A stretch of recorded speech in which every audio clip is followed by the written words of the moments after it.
온전한 감사, 완전한 축복이라는 말씀의 제목으로 함께 말씀을 생각하려고 합니다. 추수감사절을 영어로 뭐라고 하죠? Thanksgiving Day라고 말합니다. 감사를 주는 날, 감사를 전하는 날 이런 뜻이죠. 추수감사절의 유래는 오래됐습니다. 한 400~500년 전에 영국의 국교들에 의해서 핍박을 받던 청교도들이 신앙의 자유를 찾아서 메이플라워호라는 그 노예선 배를 타고 이제 신대륙으로 건너오게 됩니다. 오는 과정이 너무 험난해서 추위와 그리고 괴혈병으로 배 안에 탄 사람이 절반 이상이 다 죽게 됩니다. 죽고 절반도 안 되는 사람이 살아남아서 간신히 신대륙에 도착을 하게 되는데 거기서도 삶이 만만치 않죠. 그래서 원주민의 도움을 받아서 옥수수 씨로부터 시작을 해서 이제 농사를 짓게 되는데 그 첫 해에 거둔 수확물을 놓고 하나님 앞에 감사 예배를 드리는 것이 추수감사절의 미국 추수감사절의 기원이 됩니다. 이제 이때는 사실 그 풍성한 예물 때문에 하나님 앞에 감사함으로 드린 감사절이 아니고요. 그냥 살아있음에 대해서 너무나 많은 사람들이 죽었기 때문에 그 살아있음에 대해서 감사하고 또 비록 작지만 이렇게 그 수확을 가지고 하나님 앞에 나올 수 있다는 거, 그것이 너무 감사해서 하나님 앞에 감사 예배를 드린 것이죠. 그러니까 초기에 미국 교회의 추수감사절은 굉장히 기쁨보다는 막 가슴이 뭉클한 이제 그런 감사절이었다고 우리가 생각할 수가 있습니다. 이제 이런 전통이 지금 내려오는데 그때 추수감사절 때에 그들의 정착을 도왔던 원주민들을 초청을 해서 함께 기쁨을 나눴습니다. 이제 이 전통이 선교사를 통해서 우리 한국교회에 들어왔고 한국교회에서도 추수감사절을 지낼 때에 보통 이웃 초청을 해서 이제 함께 기쁨을 나누는 이제 그런 전통이 우리 교회 안에도 생겨지기 시작했습니다. 이제 그래도 이게 미국 교회의 전통이기 때문에 우리 한국 교회가 이걸 꼭 지켜야 되냐? 이건 너무 비성경적이지 않냐? 그렇게 주장하는 사람들도 있습니다. 근데 미국 교회뿐만 아니라 성경에도 추수감사에 대한 확실한 근거들이 많이 나타나 있습니다. 이스라엘 백성들이 지켰던 주요 절기 중에 두 가지가 추수와 관계되는 것입니다. 하나는 수장절, 초막절이라고도 얘기하죠. 그리고 하나는 칠칠절 혹은 맥추절이라고도 얘기합니다. 맥추절은 보리 농사가 끝나게 되면 그 추수를 가지고 하나님 앞에 감사 예배를 드렸던 것이 맥추절 혹은 칠칠절이라고 말하고요. 초막절은 이제 이스라엘 백성들이 가나안 땅에 처음으로 들어가서 처음으로 농경 생활을 하죠. 40년 동안 광야 생활을 했잖아요. 근데 이제 농경 생활 처음 해서 처음 얻은 수확을 가지고 하나님 앞에 예배하는데 그냥 감사 예배만 하는 것이 아니라 초막절이라는 것은 광야에서 장막 텐트를 치고 살았잖아요. 그래서 이제 지금은 그 집 짓고 사는데 과거에 장막 생활했던 그것을 다시 회상하는 겁니다. 체험을 하는 겁니다. 그래서 온 가족들이 집 마당에다가 초막을 짓습니다. 실제로 똑같은 초막을 지어서 거기서 생활을 체험을 하죠. 그러면서 광야에서 우리 조상들이 얼마나 고난 중에 살았는가 그것도 돌아보고 그 고난 중에서 하나님이 어떻게 우리를 지금까지 인도하셨는가 하는 은혜를 되새기는 것이 초막절입니다. 그리고 이제 그 얻은 추수한 곡식들을 이제 저장을 하게 되죠. 그래서 추수의 곡식을 저장한다 해서 수장절이라고도 그렇게 얘기를 합니다. 이 두 가지가 지금 우리 한국 교회가 추수감사절을 지키는 성경적인 근거가 되기 때문에 꼭 미국 전통 때문에 우리가 추수감사절을 지키는 것은 아니다. 우리가 그렇게 알고 계시면 되겠습니다. 아무튼 어느 쪽을 기준으로 삼든 간에 한 가지 분명한 것은 감사절에서 우리가 고백하는 것은 뭐냐 하면 지금까지 여기 오게 된 것, 이 모든 것들은 내 노력으로 된 것이 아니라 전부 하나님의 은혜였다. 이걸 고백하는 것입니다. 이게 바로 추수감사절의 제일 중요한 고백이죠. 우리가 세상에서도 결초보은이라는 그런 말이 있지 않습니까? 자신이 받은 은혜를 절대로 잊지 않고 그 은혜에 감사하며 또 할 수만 있으면 그 은혜를 갚는 것, 이걸 결초보은이라 하는데 안 믿는 세상 사람들도 이 정신으로 살아가는 사람들이 되게 많이 있습니다. 그렇다면 예수 믿는 우리 성도들은 더더욱이 하나님의 은혜 그리고 누군가에게 받은 은혜에 대해서 우리가 감사하며 살아야 하지 않겠습니까? 그런데 종종 보면 세상 사람들보다도 훨씬 더 성도들 중에서 감사하지 않고 오히려 불평하고 원망하며 사는 이제 그런 사람들도 종종 우리가 볼 수 있습니다. 때로는 그게 우리 자신일 수도 있고요. 그래서 이런 감사절 절기를 통해서 우리가 한 번쯤은 왜 우리가 감사의 생활을 해야 하는가 하는 감사 이유를 묵상하는 것은 굉장히 의미 있다고 생각을 합니다. 옛날 가수 태진아 씨가 불렀던 노래 중에 사랑은 아무나 하나 하는 그런 노래가 있습니다. 아시는 분들은 아시죠? 네. 세상에서 제일 흔한 것이 사랑이고 그리고 사랑은 누구나 할 수 있다고 생각하지만 그러나 진짜 진정한 사랑을 할 수 있는 사람은 그리 많지 않다. 감사도 마찬가지입니다. 감사는 아무나 하나, 감사는 누구나 할 수 있지만 감사도 역시 제대로 감사하는 사람이 별로 많지 않은 걸 보면 감사도 아무나 하는 것이 아니다 하는 것을 알 수 있습니다. 그러면 어떤 사람이 감사하는가? 그리고 우리 성도들은 도대체 뭘 어떻게 왜 감사해야 하는가? 그리고 감사하면 뭐가 좋은가? 자, 이런 궁금한 의문점들이 좀 생깁니다. 그래서 오늘은 추수감사의 진정한 의미를 우리가 생각하면서 기독교가 말하는 감사의 의미가 무엇인가? 오늘 본문 안에 나타난 내용을 가지고 함께 말씀을 생각하려고 합니다. 첫 번째는 온전한 감사는 은혜의 깊이를 깨달은 자만이 할 수 있습니다. 온전한 감사는 은혜의 깊이를 깨달은 사람만이 할 수 있다는 것입니다. 자, 오늘 본문에 보게 되면 예수님이 10명의 나병 환자, 요즘 한센병 환자라고 이제 그렇게 이름을 바꾸기도 했습니다. 10명의 나병 환자를 치유하는 사건이 오늘 본문에 기록이 되어 있는데요. 한 번은 예수님이 사마리아와 갈릴리 경계를 지나가시다가 어느 마을에 들어가게 됐는데 거기서 10명의 나병 환자를 만나게 됩니다. 가까운 거리에서 접촉을 하지는 못하죠. 나병 환자니까 멀리 있어서 그들이 외칩니다. 2절, 3절 오늘 본문 상황을 한번 보겠습니다. 12절과 13절 말씀 같이 읽겠습니다. 한 마을에 들어가시니 소리를 높여 이르되 예수 선생님이여 우리를 불쌍히 여기소서 하거늘. 이 나병이라는 것은 지금도 현대인들이 많이 혐오하지만 구약의 율법, 이스라엘 백성들에게 하나님이 꼭 지키라고 주신 율법을 보면 율법 안에도 정한 것과 부정한 것을 규정을 하고 있습니다. 그 중에 병 중에서 제일 부정한 것 중에 하나가 나병입니다. 옛날에는 이걸 우리가 뭐 문둥병이다 이제 그렇게도 얘기를 했는데 요즘은 한센병이라고 그렇게 말하죠. 이거는 율법에서도 부정한 병으로 그렇게 규정한 병인데요. 그렇기 때문에 나병 환자들은 일반인들과 함께 살 수가 없었습니다. 당연히 가족들과도 격리돼서 살아야 했습니다. 그러니까 사실 그 삶을 한번 생각해 보면 얼마나 고독하고 외롭고 힘들었겠는가 하는 거죠. 저도 소록도를 한번 2번 방문을 했는데 그들의 그 모습을 보고 그들의 삶을 보면서 야, 이거 정말 쉽지 않겠구나 그런 생각들을 했었습니다. 그들의 소원이 무엇일까? 분명히 저들도 똑같이 일반인들처럼 건강한 몸을 가지고 자유롭게 살고 싶은 그런 마음이 있었겠지요.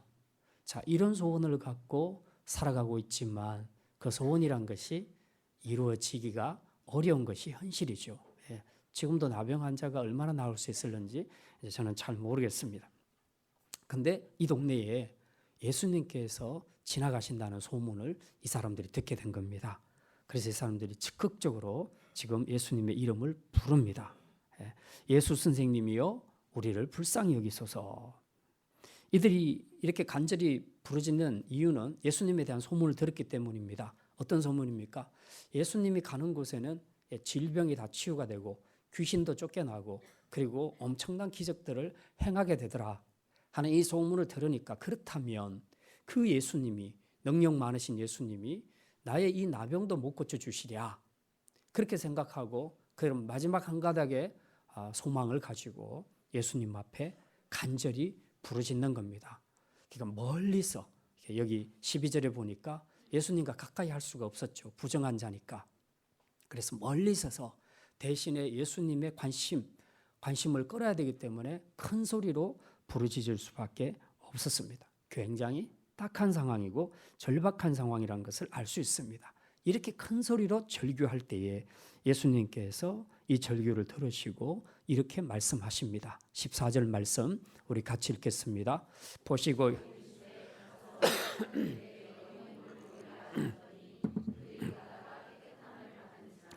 예, 여기 예수님께서 첫 번째 내리신 명령이 뭐냐 하면 제사장들에게 가서 너희 몸을 보이라 그렇게 말합니다. 이게 무슨 말인가 하면 구약의 율법은 지금 어떤 사람이 부정한 병에 걸렸을 때에 그가 나중에 시간이 지나서 낫게 되었다. 근데 이게 정말 나았을까? 증상은 많이 좋아졌는데 정말 나은 것이 맞을까라고 최종적으로 검증을 해주는 것은 의사가 해주는 것이 아니고요. 제사장이 해줍니다. 그래서 제사장에게 이제 마지막 확인을 받으러 합니다. 그러면 제사장이 보고 너는 이 부정한 병에서 나았다 아니면 아직 낫지 않았다라고 선언을 해주죠. 그러면 그게 최종 판결이 되는 겁니다. 그러니까 예수님이 지금 너희들이 가서 제사장들에게 너희 몸을 보이라 했을 때는 이미 너희가 내 말을 믿고 순종해서 가면 너희가 낫게 될 것이다. 그리고 제사장으로부터 나았다는 판정을 받게 될 것이라는 확정의 말씀이 지금 그런 의미가 포함되어 있다는 것입니다. 그래서 예수님께서 이런 말씀을 하셨죠. 그러면 이제 이 10명의 나 환자들은 어떻게 해야 되겠습니까? 당연히 그 말씀 믿고 제사장에 가야 되겠죠. 오늘 본문에 보니까 진짜 이 사람들이 갑니다. 예수님 말씀을 듣고 제사장에로 갑니다. 그런데 신기한 것은 가는 도중에 병이 다 나아버린 것입니다. 가서 나은 것이 아니라 가는 도중에 병이 다 나았다는 것입니다. 저들의 평생의 소원이 나도 건강한 사람이 되고 싶고 피부가 좀 뽀송뽀송한 그런 사람으로 살고 싶다. 이것이 그들의 소원이었는데 이 소원이 드디어 성취된 것입니다. 그러니 얼마나 기뻤겠습니까? 실제로 우리가 일반 피부병에도 걸려도요, 정말 스트레스를 되게 많이 받죠. 특별히 얼굴에 그런 것이 나타나면 더 힘들고 또 특히 여자들은 더 예민하죠. 그래서 얼굴이든 몸이든 노출되는 곳에 그 피부가 안 좋은 것이 나타나게 되면 누구나 다 좀 가리고 싶어하는 그런 마음들이 있습니다. 그런데 이것이 정말 깨끗하게 어린아이 살같이 깨끗하게 회복이 된다면 얼마나 기쁘겠습니까? 하물며 그런 피부병 정도가 아니라 한센병으로 이렇게 피부가 곪고 썩고 흉해진 이 피부가 어린아이 피부처럼 깨끗하게 회복이 되었다면 그 기쁨이 얼마나 클까 하는 것입니다. 그래서 그들은 이제 이 회복된 몸으로 사랑하는 가족들에게 돌아가서 자유롭게 생활할 수 있게 되었습니다. 그래서 그들은 진짜 이 기쁜 마음으로 곧장 가족들에게 달려갑니다. 자, 그런데 그 중에 딱 한 명이 예수님께로 돌아옵니다. 뭐하러 돌아옵니까? 15절, 16절에 돌아온 이유가 나와 있습니다. 우리 같이 읽겠습니다. 15절, 16절. 그 중에 한 사람이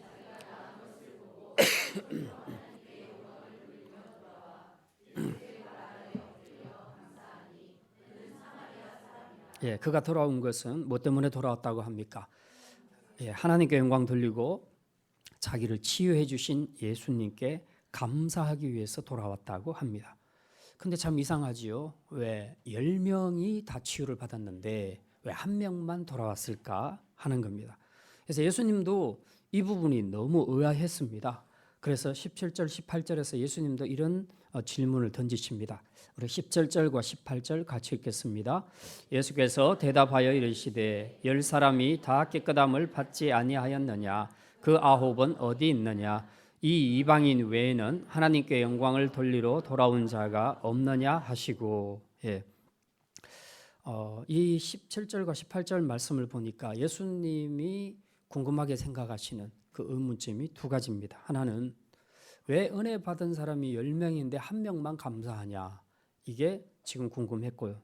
두 번째는 왜 이 유대인들이 무시하는 이방인, 그 유대인들은 자기들이 선택받았다고 생각을 했기 때문에 항상 자기들은 복받고 율법을 잘 지키고 하나님을 잘 믿는다고 생각을 했습니다. 스스로 자부심을 갖고 이방인들을 볼 때는 개처럼 여겼습니다. 그런데 유대인들이 개처럼 여기는 이방인은 돌아와서 감사하는데 스스로 잘 믿는다고 자부하는 유대인들은 왜 돌아와서 감사하지 않는가? 이 두 가지가 굉장히 의아했던 겁니다. 이제 우리가 지금 이 시대에도 돌아보면요, 이 두 가지 현상이 그대로 나타나는 것을 볼 수 있습니다. 은혜를 받은 사람들은 되게 많은데 감사하는 사람들은 생각보다 되게 적습니다.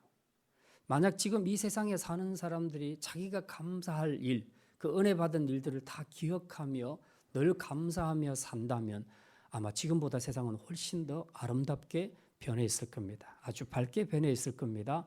그리고 죄도 범죄도 상당히 많이 줄어들 것입니다. 그러나 많은 경우 은혜와 감사를 잊고 살기 때문에 세상은 점점 각박해져 가고 있습니다. 없는 것에 주목하고 섭섭한 것만 생각합니다. 그러니까 어느새 받은 은혜에 대한 감사는 다 사라지고 대신 우리 마음속에 원망과 불평, 미움, 갈등 이런 것들만 증폭이 되는 것입니다. 그래서 감사가 없는 세상은 각박해지고 어두워질 수밖에 없습니다. 또 한 가지 이상한 현상, 하나님을 잘 알고 믿는다는 유대인들은 감사하지 않는데 왜 은혜에서 제외되었다고 무시당하는 이방인은 돌아와서 하나님께 감사하는가 하는 겁니다. 먼저 된 자가 나중 된다는 거. 우리 그리스도인들이 정말 잘 깨닫고 정신을 차려야 합니다.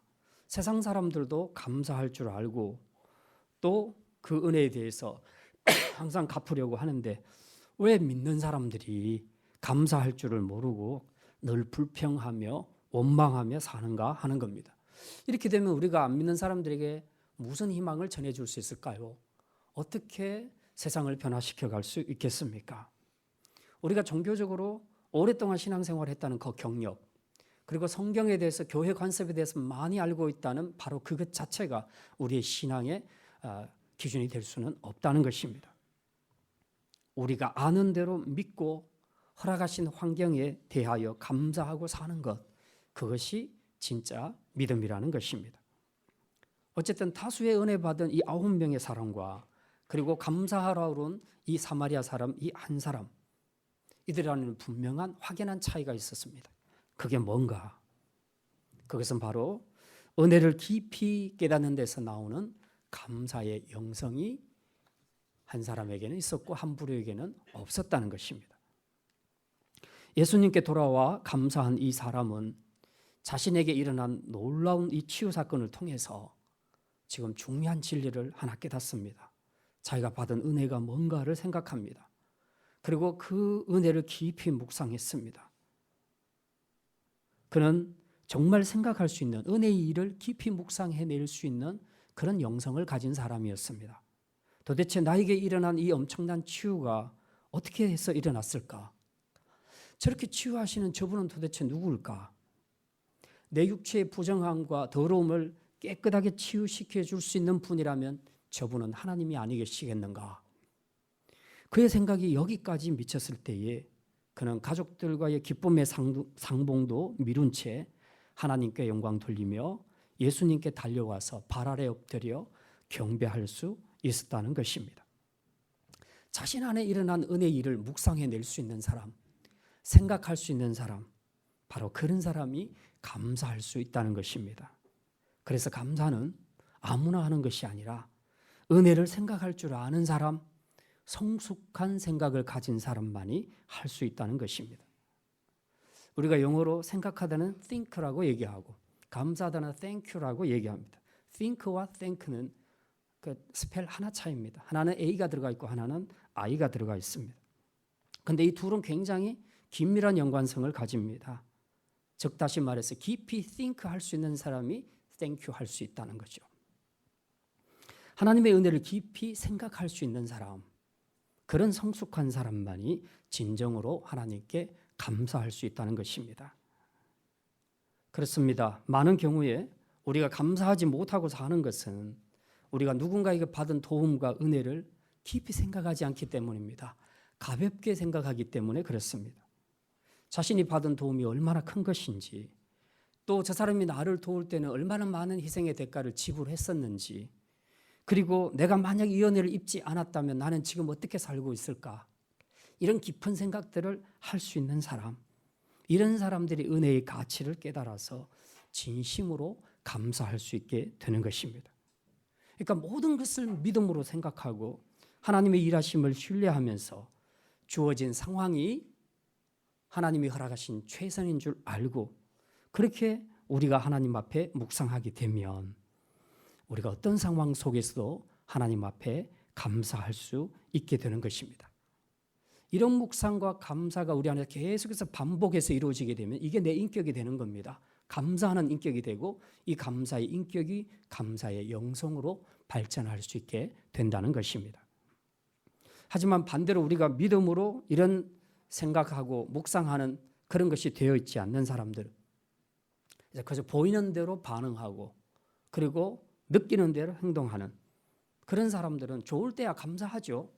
좋은 거 주는데 왜 감사 안 하겠어요? 그 자리에서 넙죽 인사하고 감사하죠. 그런데 이런 사람들은 상황이 안 좋게 되면은 감사를 못 합니다. 이런 사람들은 늘 받았던 은혜는 다 잊어버리고 없는 것에 주목하고 섭섭해하는 것에 주목합니다. 그래서 자기를 섭섭하게 하는 그 상대에 대해서 원망하고 불평하는 그런 경우들이 생겨나는 것입니다. 이런 예를 가장 잘 보여주는 대표적인 사람들이 바로 이스라엘 백성들입니다. 구약의 이스라엘 백성들입니다. 우리가 구약 역사를 보게 되면 이스라엘 백성들에게서 발견할 수 있는 두 가지 결핍된 요소가 있습니다.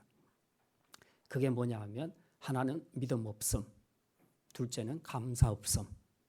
감사와 믿음이 없는 것, 이 두 가지가 이스라엘 백성들에게서 나타나는 결핍된 문제점입니다. 그들은 애굽의 노예 생활에서 이제 하나님의 도우심으로 탈출을 해서 가나안 땅으로 들어가게 되는데 40년 동안 광야 생활을 할 동안에 그들은 정말 이보다 많은 기적을 체험한 민족이 없다 싶을 정도로 아주 모든 일상의 삶이 전부 기적으로 이루어졌습니다. 배고프면 하늘에서 하나님이 만나를 내려주십니다. 고기를 먹고 싶다 하면 태풍을 불게 해서 하나님이 메추라기를 보내주십니다. 그리고 낮에는 뜨겁다고, 광야길이 뜨겁다고 하나님이 구름 기둥으로 그늘을 만들어서 시원하게 해주셨습니다. 밤이면 춥고 어둡다고 하나님이 불 기둥을 허락하셨습니다. 목이 마를 때는 하나님이 반석을 쳐서라도 물을 다 제공해서 그 많은 이스라엘 백성들을 다 먹였습니다. 처음부터 끝까지 이들은 전부 기적만을 보면서 40년 동안 생활해왔던 사람입니다. 이게 전부 기적과 은혜로 이루어진 생활 아닙니까? 그런데도 불구하고 이 풍성한 은혜와 기적을 체험한 이스라엘 백성들이 보였던 반응은 어떤 것들입니까? 하나님께 감사하기는커녕 늘 없는 것 주목하면서 불평하고 원망하는 삶을 살았습니다. 왜? 왜 그랬습니까? 받은 은혜를 가볍게 여기는 겁니다. 받은 은혜를 깊이 생각하지 않고 묵상하지 않습니다. 그러니까 감사는 벌써 다 잊어버리는 거죠. 감사의 영성이 없는 사람들의 특징이 바로 이런 것입니다. 흔히 그런 말을 하죠. 은혜는 어디에 새기고 원수는 어디에 새긴다고요? 은혜는? 어머나 큰일 났네. 은혜는 돌에 새기고 원수는 물에 새기라. 예, 무슨 말인지 알겠어요. 반대로 지금 요즘 사람들이 그런단 말이죠. 예, 맞습니다. 그런데 반대로 사람들은 은혜를 물에 새깁니다. 물에 새기면 어떻게 돼요? 다 없어져 버리잖아요. 흘러가 버리고. 그러니까 분명히 은혜 큰 거 받았는데 다 잊어버립니다. 몰라요. 남은 것이 하나도 없어요. 왜? 물에 새겼으니까. 근데 원수, 즉 나한테 섭섭하게 해준 이런 것들은 절대 안 잊어버리고 돌에다가 새기는 겁니다. 요즘도 산에 가면요, 자기 이름 새기는 사람 많아요. 뭐 왔노라, 보았노라, 이겼노라, 아무개 왔다 갔다 이렇게 해가지고 평생 안 지워져요.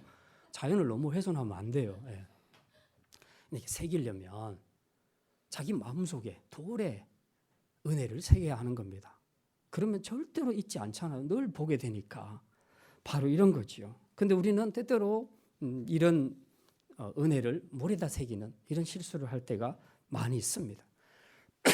사실 저도 예전에 그런 오류를 범한 적이 있습니다. 어떤 분에게 정말 생각해 보면 제 평생에 정말 잊지 못할 큰 은혜를 입었는데 어떤 일로 해서 그 이후에 어떤 그분이 저한테 대해서 별로 안 좋은 이야기를 한다는 것을 제가 들었습니다. 그래서 제가 그 말 듣고 받은 은혜가 다 사라져 버렸어요. 예. 별로 큰 일은 아니었는데 생각하면 생각할수록 섭섭하고 그리고 기분이 안 좋더라고요. 그러다 보니까 받은 은혜가 사실 엄청 컸었는데 그것을 다 망각하게 되고 마음속에 자꾸 안 좋은 생각이 들더라고요. 그래서 어느 날 기도하면서 생각하는데 주님께서 이렇게 말씀합니다. 야, 네가 받은 은혜가 얼마나 큰데 그 사소한 걸 갖고 섭섭해하면서 네가 그 사람과의 관계를 이렇게 잘못되게 만들어 가느냐. 제가 그때 생각한 것이 정말 우리가 받은 은혜는 너무 쉽게 잊어버리는 경향이 있다. 그리고 받은 상처는 너무 오래 깊이 간직하는 경향들이 있다. 바로 이 상반되는 모습 때문에 우리는 사람과의 관계를 너무 힘들게 만들어가는 거죠. 큰 은혜를 잊지 않고 계속 기억하면 그 사람이 조금 실수해서 다 용납할 수 있잖아요. 왜? 받은 은혜가 너무 크니까.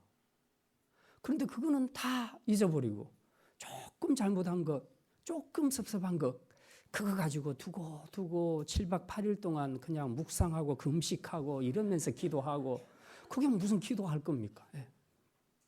우리 안에 정말 이런 감사의 영성이 너무 안 돼 있다는 거죠.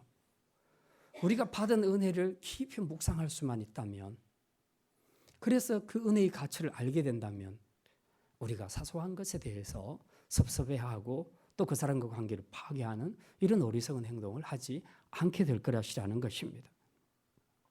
그래서 제가 그 경험을 하고 난 다음부터는 그다음부터 누군가가 저한테 약간 섭섭하게 할 때 항상 먼저 생각합니다. 내가 저 사람과 관계에서 받은 것이 얼마나 큰가를 먼저 묵상합니다. 그때부터 의지적으로 묵상하면 진짜 마음이 바뀌더라고요. 이건 아니지. 내가 이러면 안 되지. 그래서 용납을 하고 참 훨씬 더 여유 있고 넓은 마음으로 살아가게 되더라는 거죠. 여러분은 어떻습니까? 지금까지 살아오시면서 누군가에게 받은 은혜에 대해 늘 잊지 않고 항상 감사하며 살아가고 있습니까? 아니면 그걸 굉장히 당연하게 혹은 굉장히 가볍게 생각하면서 그렇게 잊고 살아가고 있지는 않습니까? 사람과의 관계에서도 중요하지만 특별히 우리는 하나님과의 관계에서 이 은혜를 기억해야 합니다. 하나님 앞에 받은 은혜가 얼마나 큽니까? 믿는 성도들은. 정말 한 영혼이 천하보다 귀하다 했는데 천하와도 바꿀 수 없는 구원의 생명을 우리가 받았습니다. 그렇다면 이 은혜를 우리가 잊어서는 안 되겠죠. 그런데도 우리는 이 큰 은혜를 감사한다고 하면서 실제로 현실에서 조금만 삶이 공고하고 힘들어지면 하나님을 쉽게 원망하고 불평하는 경우들을 많이 보죠. 내가 받은 은혜, 이 구원이라는 은혜가 얼마나 큰데 이건 다 잊어버리고 그냥 조금 내 지금 삶이 힘든 것 가지고 하나님을 원망하고 불평하니 이게 참 우리가 하나님과의 관계에서도 힘들어질 수밖에 없게 된다는 것입니다. 우리가 정말 보이는 현상에만 매몰되지 말고 내가 받았던 은혜를 깊이 묵상하고 생각하는 것이 필요합니다. 그게 하나님이건 내 남편이건 내 아내건 내 자식이건 내 부모가 되었건 혹은 우리의 친구, 우리 이웃 그리고 공동체 지체가 되었건 똑같습니다. 이미 여러분은 살고 있는 동안에 여러 사람들에게 많은 은혜를 받았을 겁니다. 그걸 잊어버려서 그렇지 생각하면 생각할수록 받은 은혜가 많을 것입니다. 그걸 생각하면서 살면 그 사람과의 관계가 분명히 풀어질 수 있고 회복될 수 있고 따뜻해질 수 있다는 겁니다. 근데 그걸 자꾸 잊고 받은 상처만 생각하니까 자꾸 관계가 틀어지고 힘들어지는 것입니다. 이제 이렇게 은혜의 일을 깊이 묵상함으로 늘 감사 생활하는 것, 이것이 감사 중에서도 온전한 감사라. 성도의 온전한 감사는 바로 여기에 있다 하는 것을 여러분이 기억하시기를 바랍니다. 두 번째 말씀입니다. 온전히 감사하는 자에게 하나님은 완전한 축복을 주십니다. 온전히 감사하는 자에게 하나님은 완전한 축복을 주십니다. 이 9명의 환자는 다들 지금 기쁨에 들떠가지고 가족의 품으로 다 돌아갔습니다. 이게 어떻게 보면 정상적인 반응이죠. 그런데 오늘 여기 한 명 사마리아 사람만은 예수님께 돌아와 감사의 경배를 드렸습니다. 그때 예수님께서 그를 보시고 뭐라고 말씀합니까? 19절 이렇게 기록되어 있습니다. 같이 읽겠습니다. 그에게 이르시되 은혜가 뭔지를 제대로 깨닫고 진심으로 감사하는 이 사마리아 사람을 보고 예수님께서 보너스 선물을 하나 주십니다. 그게 바로 구원의 선물입니다. 일어나 가라, 내 믿음이 너를 구원하였느니라. 사실 이건 제가 말로 보너스라고 했지만은 보너스가 아니에요. 이게 진짜 본봉입니다. 이게 진짜 축복, 완전한 축복인 것입니다. 이 사람이 처음 받은 은혜는 어떤 것입니까? 그냥 나병이라는 이런 부정한 병, 괴롭고 힘든 육체적인 질병이었죠. 그 질병으로부터 이제 치유받는 것이 첫 번째 받은 은혜였습니다. 이 치유 자체만으로도 그는 정말 기뻤고 너무나 감사했죠. 하지만 이 기쁨과 건강의 효력은 그가 이 땅에서 육신을 입고 사는 동안에만 나타나는 한시적인 축복이었습니다. 이게 영원한 축복이 아니었다는 겁니다. 영혼의 구원과도 아무 관계가 없는 축복이었다는 것입니다. 실제로 복음서를 보게 되면요, 예수님이 치유하시는 그 치유를 받은 사람들 중에 구원받지 못한 사람들이 굉장히 많습니다. 그러니까 육신의 치유와 영혼의 구원은 별개일 수 있다 하는 것을 우리가 기억해야 합니다. 하지만 영혼 구원은 확실하게 다릅니다. 영혼 구원, 즉 영생의 선물이란 것은 한 번 받으면 그 효력이 영원한 줄 믿으시기를 바랍니다. 그래서 그 생명의 효력이 영원하다 해서 우리는 영생이라고 그렇게 말합니다. 사실 우리가 예수를 믿는 것도 단지 이 땅에서 행복하게 살기 위해서 믿는 것이 아니라 사실은 영원한 생명을 얻기 위해서 믿는 것입니다. 우리의 이 땅에서의 삶은 사실 굉장히 유한하지 않습니까? 요즘은 수명이 많이 늘어서 8, 90을 보통 많이 넘깁니다. 100세 많이 살면 120, 130까지 살 수 있습니다. 그러나 우리가 살아있는 동안 받는 축복은 굉장히 긴 것 같아도 120, 30이면 끝이라는 거예요.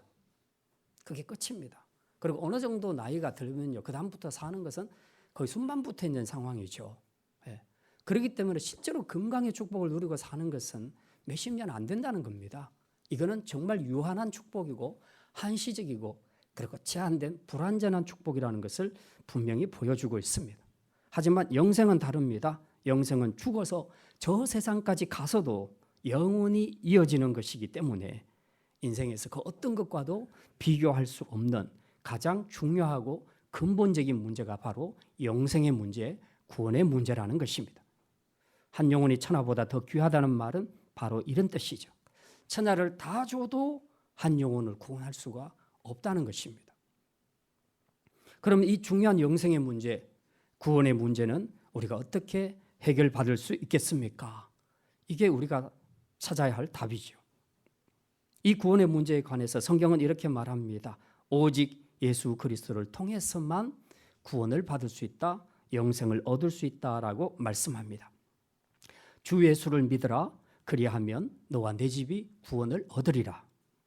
하나님이 세상을 이처럼 사랑하사 독생자를 주셨으니 이는 저를 믿는 자마다 멸망치 않고 영생을 얻게 하려 하심이라. 우리가 영생의 선물 받고 구원받는 것은 오직 한 길밖에 없다. 즉 예수 그리스도, 그분을 믿는 한 길밖에 없다고 성경은 분명히 말씀하고 있습니다. 그래서 이 믿음을 가지면 영생이지만 만약 예수 그리스도를 믿는 믿음을 가지지 못하면 그는 멸망이라고 성경은 말하고 있습니다. 예수에 대한 이 믿음을 가지지 못하면 그가 이 세상에서 아무리 부유한 자로 살고 아무리 권세와 능력을 가진 자로 산다 해도 그는 결코 구원에 이를 수 없다고 성경은 말씀하고 있습니다. 그래서 구원은 생각보다 굉장히 어려운 것 같으면서도 쉽습니다. 왜? 세상 종교는 구원을 얻으려면 뭘 해야 하는 것이 너무 많아요. 무슨 돌을 닦고 수련을 하고 아무튼 절제하고 뭐 할 것이 너무 많아요. 그걸 해야만 구원을 받으니 보장이 안 되는 겁니다. 그걸 누가 다 해낼 수 있겠습니까? 근데 기독교는 구원이 너무 간단해요. 그냥 믿으면 됩니다. 주님이 저와 여러분을 위해서 십자가에 죽여서서 죄의 문제를 해결해 주셨다는 것을 믿기만 하면 저와 여러분은 영생의 선물을 받게 될 줄 믿습니다. 그래서 기독교는 믿는 것이 쉽다는 겁니다. 그래서 기독교는 은혜의 종교라는 것입니다. 내가 뭘 해서 그 공로로 받는 것이 아니라 아무것도 하지 않고 그리고 아무 받을 가치가 없는데도 불구하고 하나님이 일방적으로 은혜를 베푸셔서 믿기만 하면 구원받도록 하셨으니 이거야말로 세상에서 가장 은혜로운 종교가 아니냐. 그래서 기독교를 은혜의 종교라고 말하는 것입니다. 오늘 이 자리에 나온 여러분들, 특별히 오늘 초청되어서 오신 여러분들, 이제 모두 함께 이 예수 그리스도를 믿음으로 영생과 구원을 누리는 축복이 있기를 주님의 이름으로 축원합니다. 오늘 본문에 보니까 사마리아 환자, 이 한 사람의 환자도 역시 무엇으로 구원받게 됐다고 합니까? 19절에 보니 내 믿음이 너를 구원하였느니라. 이 사람이 구원받은 것은 믿음, 곧 예수님을 믿는 그의 믿음 때문이었다고 분명히 말하고 있습니다. 무슨 말입니까? 그는 자신에게 일어난 이 치유 사건을 통해서 예수님이 누구신가를 곰곰이 생각했습니다. 그리고 깨닫게 되었습니다. 이걸 치유하시는 분은 세상을 창조하신 하나님이 아니고서는 결코 할 수가 없다라는 이런 깨달음에 이르게 됐습니다. 그리고 자신에게서 부정한 것이 떠나가고 깨끗하게 치유될 때에 이 더러운 것, 부정한 것을 깨끗하게 정결하게 해줄 수 있는 능력의 하나님, 거룩하신 하나님은 누굴까를 생각해 봤더니 하나님밖에 없더라는 거죠. 이 깨달음 때문에 그는 이 치유의 기적을 행하신 하나님께 영광을 돌렸고, 그리고 가족의 기쁜 상봉도 다 미룬 채 한 걸음에 달려와 예수님의 발 아래 엎드려서 감사의 경배를 드리게 된 것입니다. 그러니 이 사마리아 사람이 드린 감사는 우리가 말하는 흔히 상대방 기분 좋으라고 말하는 땡큐, 그게 아닙니다. 그런 감사가 아니었습니다. 그의 감사는 자신의 육신을 고통에서 구원해 주신 그 주님의 사역을 믿음의 눈으로 바라보고 묵상함으로 느끼게 된 위대하신 하나님 앞에서 자신의 진실한 믿음을 올려드린 영광과 경배의 감사였다는 것입니다. 그리고 주님은 바로 이러한 그의 믿음을 보셨고, 그래서 그의 영혼까지 구원해 주시는 축복의 선물을 주신 것입니다. 이게 바로 올바른 믿음, 온전한 믿음으로 감사하는 자에게 주어지는 완전한 축복이라는 사실입니다. 사람에게 있어서 가장 완전한 축복, 그것은 영생과 구원의 축복밖에 없습니다. 우리가 살아가는 동안 이런 축복 저런 축복 많이 받고 싶어 하지만 그 모든 것 다 받아도 그것은 완전한 축복이 될 수가 없습니다. 세상에 완전하고도 유일한 축복은 영생과 구원의 축복임을 믿으시기를 바랍니다. 세상에서 우리가 가진 것은 이 나머지 9명이 추구한 것과 똑같았습니다. 이 사람들은 뭡니까? 육체의 치유라는 놀라운 축복은 받았죠. 그런데 거기까지가 끝이었습니다. 그걸로서 끝. 그러나 진짜 그들이 받아야 될 중요한 궁극적인 선물이 있었다는 겁니다. 그게 바로 영생의 선물, 구원의 선물이었는데 이들은 이 완전한 축복을 사모하지도 않았고 관심도 없었습니다. 그들이 추구한 것은 오직 유한한 이 땅에서의 축복, 건강의 축복, 어떤 사람들은 물질의 축복, 명예의 축복, 그런 것들만 바라봤습니다. 그것이 그들의 소원의 전부였으니 이게 성취되니 더 이상 할 것이 뭐 있겠습니까? 그냥 기쁨으로 돌아간 거죠. 근데 그게 그의 인생의 엔딩 끝이었다. 그의 엔딩은 육체적인 축복과 전혀 관계없이 그의 영혼은 멸망에 이르게 되었다는 것입니다. 그들은 소원대로 이 축복을 받았지만 인생에서 가장 중요한 영생의 문제, 완전한 축복인 구원은 받지 못했습니다. 이게 바로 세상 조건만 갖추면 행복해질 수 있다라고 믿는 사람들, 감사의 묵상으로 전혀 나아가지 못하는 사람들에게 나타나는 현상이라는 것입니다. 그들은 불완전한 축복에 만족하면서 완전하고도 무한한 축복을 놓쳤으니 정말 안타까운 일인 것입니다. 이제 말씀을 마칩니다. 추수감사절을 맞이하여 우리가 감사의 의미에 대해서 생각했습니다. 두 가지입니다. 첫째, 온전한 감사는 은혜의 깊이를 깨달은 사람만이 할 수 있습니다. 우리가 받은 은혜 가볍게 여기지 말고 받은 은혜를 깊이 묵상하는 성숙한 사람들이 되시기를 바랍니다. 없는 것에 주목하지 말고 불평 원망하지 말고 이미 받은 은혜를 깊이 묵상하시면 그 은혜의 가치를 깨닫게 되어서 진심으로 온전한 감사를 드리게 될 것입니다. 또한 그렇게 온전히 감사하는 자에게 하나님은 완전한 축복을 주신다고 약속하셨습니다. 세상에 불완전하고 유한한 세상 축복을 추구하느라고 영원하고 완전한 축복인 구원을 놓쳐버리는 일이 없도록 이제 예수 믿음으로 남은 생 여러분과 여러분의 집안이 구원의 축복을 누리며 여러분의 평생 온 가족이 이 구원의 은혜를 감사하며 찬양하며 살아가는 복된 가정들이 다 되시기를 주님의 이름으로 축원합니다. 기도합니다. 하나님, 그동안 우리의 감사 생활을 돌아볼 때 9명의 유대인처럼 은혜에 대한 깊은 묵상과 감사 없이 오직 현실에 먹고 마시는 문제, 육신의 문제 해결에만 집착했던 미성숙한 모습이었음을 깨닫습니다. 이제 한 사람의 사마리아 사람처럼 내 안에서 일하시는 주님의 은혜의 일을 깊이 묵상함으로 그분에 대해 깨달은 그 은혜에 진심으로 온전한 감사의 경배를 올려드릴 수 있는 믿음의 성도들이 되게 하여 주시옵소서.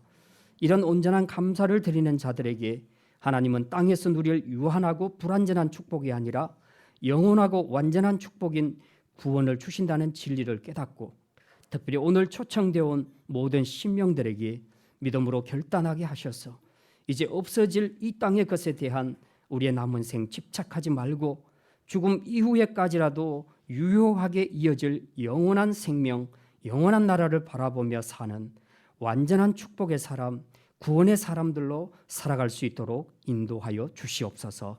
감사드리며 이 모든 말씀 우리 주 예수 그리스도의 이름으로 기도드립니다. 아멘.